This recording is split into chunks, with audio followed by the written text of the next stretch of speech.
ಬಸಿದು ತೆಗೆದ ನೀರಿಗೆ ನಾವು ಮಸಾಲೆ ಹಾಕಿಬಿಟ್ಟು ಸಾಂಬಾರು ಮಾಡೋದು, ಅದಕ್ಕೆ ಬಸ್ಸಾರು ಅಂತ ಹೆಸರು ಬಂದಿದೆ.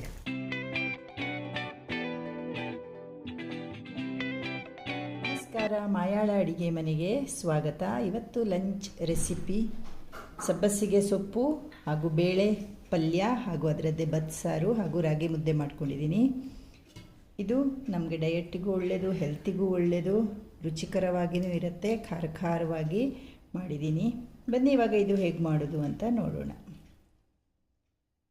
ಸಬ್ಬಸಿಗೆ ಸೊಪ್ಪು ಮತ್ತು ಬೇಳೆ ಬಸ್ಸಾರು ಮಾಡ್ಕೊಳ್ಳೋಕ್ಕೆ ಫಸ್ಟ್ ನೀರನ್ನು ಕುದಿಯೋಕೆ ಇಟ್ಟಿದ್ದೀನಿ. ಇದಕ್ಕೆ ಒಂದು ಸ್ವಲ್ಪ ಎಣ್ಣೆ, ಯಾವ ಎಣ್ಣೆ ಬೇಕಿದ್ರೂ ಹಾಕ್ಕೊಳ್ಬೋದು, ಹಾಗೆ ಚಿಟಿಕೆ ಅರಿಶಿನ ಹಾಕ್ಕೊಳ್ತಾ ಇದ್ದೀನಿ.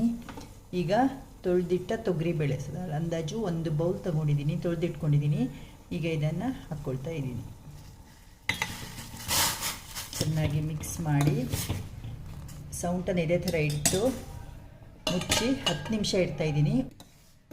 ಈ ಥರ ಸೌಟು ಹಾಕ್ಕೊಳ್ದೆ ಡೈರೆಕ್ಟಾಗಿ ಮುಚ್ಚಿಟ್ರೆ ಉಕ್ಕತ್ತೆ ಅದು. ಅದಕ್ಕೆ ಈ ಥರ ಸೌಂಟು ಇಟ್ಬಿಟ್ಟು ಅರ್ಧ ಮುಚ್ಚಳ ಮುಚ್ಚಿ ಇಡಬೇಕು. ಹಾಗೆ ಉರಿ ಮೀಡಿಯಮ್ ಮಾಡಬೇಕು.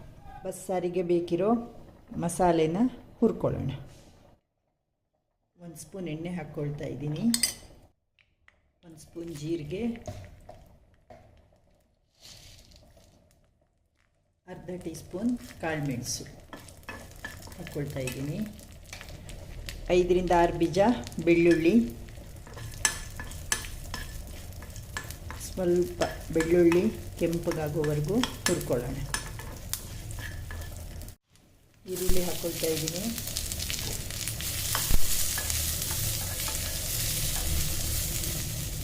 ಖಾರಕ್ಕೆ ಹಸಿಮೆಣಸು 4 ಹಾಕ್ಕೊಂಡಿದ್ದೀನಿ. ನಿಮ್ಮ ಖಾರಕ್ಕೆ ಅನುಗುಣವಾಗಿ ಹಾಕ್ಕೊಳ್ಬೋದು, ಜಾಸ್ತಿನೇ ಹಾಕ್ಕೊಳ್ಬೋದು.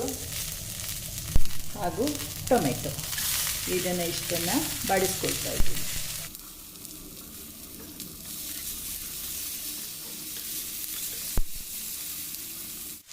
ಕರಿಬೇವು ಹಾಕ್ಕೊಂಡು ಇದನ್ನು ಸ್ವಲ್ಪ ಬಾಡಿಸ್ಕೊಳ್ಳೋಣ. ರುಬ್ಕೊಳ್ಳಿಕ್ಕೆ ಇದು ತಣ್ಣಗಾಗಬೇಕು. ಹಾಗೆ ಈಗ ನಮ್ಮದು 10 ನಿಮಿಷ ಆಯಿತು, ಬೇಳೆ ಬೇಯ್ತಾ ಇದೆ. ಈಗ ಅದಕ್ಕೆ ತೊಳೆದು ಹೆಚ್ಚಿಟ್ಟ ಸಬ್ಬಸಿಗೆ ಸೊಪ್ಪನ್ನು ಆ್ಯಡ್ ಮಾಡ್ಕೊಳ್ಳೋಣ. ಬೇಳೆ ಬೇಯ್ತಾ ಇದೆ, 10 ರಿಂದ 15 ನಿಮಿಷನೇ ಆಗೋಯಿತು, ಸ್ವಲ್ಪ ಬೆಂದಿದೆ. ಈಗ ಇದಕ್ಕೆ ಸಬ್ಬಸಿಗೆ ಸೊಪ್ಪು ಹಾಕಿ ಒಂದು 5 ನಿಮಿಷ ಬೇಯಿಸಿದರೆ ಸಾಕು. ಯಾಕೆಂದರೆ ಬೇಳೆ ಕರಗೋ ಥರ ಬೇಯಿಸ್ಕೊಳ್ಬಾರ್ದು. ನಾವಿದ್ರ ನೀರನ್ನೆಲ್ಲ ಬತ್ತಿಬಿಟ್ಟು ಆಮೇಲೆ ಅದನ್ನು ಪಲ್ಯ ಮಾಡ್ಕೊಳ್ತಾ ಇದ್ದೀವಿ. ಬಸಿದು ತೆಗೆದ ನೀರಿಗೆ ನಾವು ಮಸಾಲೆ ಹಾಕಿಬಿಟ್ಟು ಸಾಂಬಾರು ಮಾಡೋದು, ಅದಕ್ಕೆ ಬಸ್ಸಾರು ಅಂತ ಹೆಸರು ಬಂದಿದೆ. ಇದನ್ನು ಚೆನ್ನಾಗಿ ಮಿಕ್ಸ್ ಮಾಡ್ಕೊಳ್ಳೋಣ. ಒಂದು ಸ್ವಲ್ಪ ನೀರು ಕೂಡ ಹಾಕ್ಕೊಳ್ತಾ ಇದ್ದೀನಿ.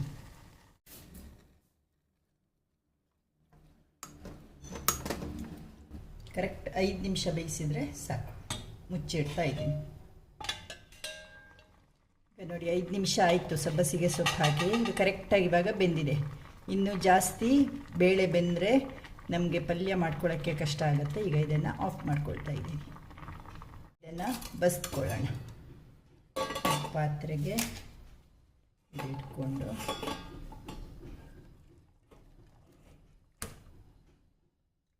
ಕರೆಕ್ಟಾಗಿ ಬೆಂದಿದೆ ಬೇಳೆ.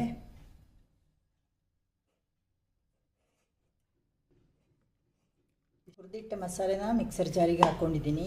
ಈಗ ಇದಕ್ಕೆ ಒಂದು ಸ್ವಲ್ಪ ತೆಂಗಿನಕಾಯಿ, ಹಾಗೆ ಸ್ವಲ್ಪ ಬೇಳೆ ಹಾಗೂ ಸಬ್ಬಸಿಗೆ ಸೊಪ್ಪು ಹಾಗೂ ಹುಣಸೆ ಹಣ್ಣಿನ ರಸ ಹಾಕಿ ನುಣ್ಣಗೆ ರುಬ್ಕೊಳ್ತಾ ಇದ್ದೀನಿ.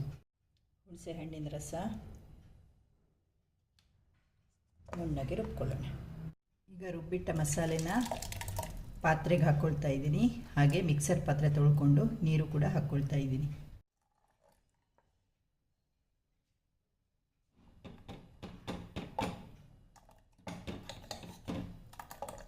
ಈಗ ಇದಕ್ಕೆ ಬಸ್ದಿಟ್ಟ ನೀರು ಕೂಡ ಮಿಕ್ಸ್ ಮಾಡ್ಕೊಳ್ಳೋಣ.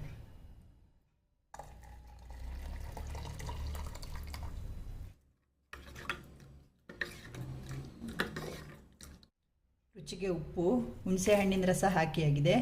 ನಿಮಗೆ ಸಿಹಿ ಇಷ್ಟ ಇದ್ದರೆ ಒಂದು ತುಂಡು ಬೆಲ್ಲ ಕೂಡ ಹಾಕ್ಕೊಳ್ಬಹುದು. ಈಗ ಇದಕ್ಕೆ ಚೆನ್ನಾಗಿ ಕುದಿ ಬರಬೇಕು. ಸಾರಿಗೆ ಕುದಿ ಬರಲಿಕ್ಕೆ ಶುರುವಾಗಿದೆ. ಈ ಕಡೆ ಒಗ್ಗರಣೆ ರೆಡಿ ಮಾಡ್ಕೊಂಡಿದ್ದೀನಿ. ಪಲ್ಯ ಒಗ್ಗರಣೆ ಹಾಕ್ಕೊಳ್ಳೋಕ್ಕೆ. ಈ ಒಗ್ಗರಣೆ ಸಿಡಿದಾದ್ಮೇಲೆ ಇದೇ ಒಗ್ಗರಣೆನ ಸ್ವಲ್ಪ ಸಾರಿಗೂ ಹಾಕ್ಕೊಳ್ತಾ ಇದ್ದೀನಿ. ಸಾಸಿವೆ, ಉದ್ದಿನಬೇಳೆ, ಒಣಮೆಣಸು ಹಾಕ್ಕೊಂಡಿದ್ದೀನಿ. ಸ್ವಲ್ಪ ಇಂಗು ಕೂಡ ಹಾಕ್ತಾಯಿದ್ದೀನಿ ಒಗ್ಗರಣೆಗೆ. ಸಾಸಿವೆ ಸಿಡಿತಾ ಇದೆ. ಈಗ ಇದಕ್ಕೆ ಒಂದು ಸ್ವಲ್ಪ ಕರಿಬೇವು ಹಾಕ್ಕೊಂಡು ಈ ಒಗ್ಗರಣೆನ ಒಂಚೂರು ಸಾರಿಗೂ ಹಾಕ್ಕೊಳ್ತಾ ಇದ್ದೀನಿ. ಈಗ ಈ ಒಗ್ಗರಣೆಗೆ ಈರುಳ್ಳಿ ಹಾಕ್ಕೊಳ್ತಿದ್ದೀನಿ.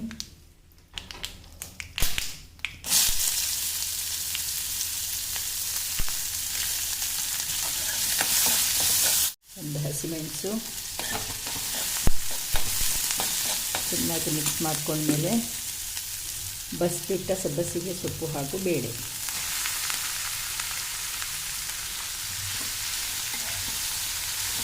ಚೆನ್ನಾಗಿ ಮಿಕ್ಸ್ ಮಾಡ್ಕೊಳ್ಳೋಣ.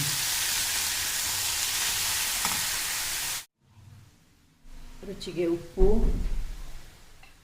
ಹಾಗೂ ಹುಣಸೆ ಹಣ್ಣಿನ ರಸ ಹಾಕ್ಕೊಳ್ತಾ ಇದ್ದೀನಿ. ಇದಕ್ಕೂ ಕೂಡ ಹಾಗೆ ನಿಮಗೆ ಬೆಲ್ಲ ಇಷ್ಟ ಇದ್ದರೆ ಹಾಕ್ಕೊಳ್ಬೋದು, ಸ್ವಲ್ಪ ಬೆಲ್ಲ.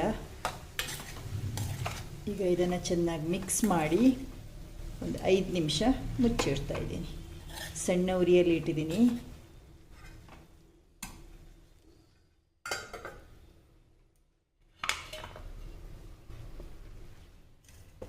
ಸಾರು ಕುದೀತಾ ಇದೆ, ಒಗ್ಗರಣೆ ಕೂಡ ಆಯಿತು. ಇನ್ನು ರಾಗಿ ಮುದ್ದೆ ಮಾಡಿಕೊಂಡ್ರೆ ಆಯಿತು. ಬಸ್ಸಾರು ರೆಡಿ. 5 ನಿಮಿಷ ಆಯಿತು.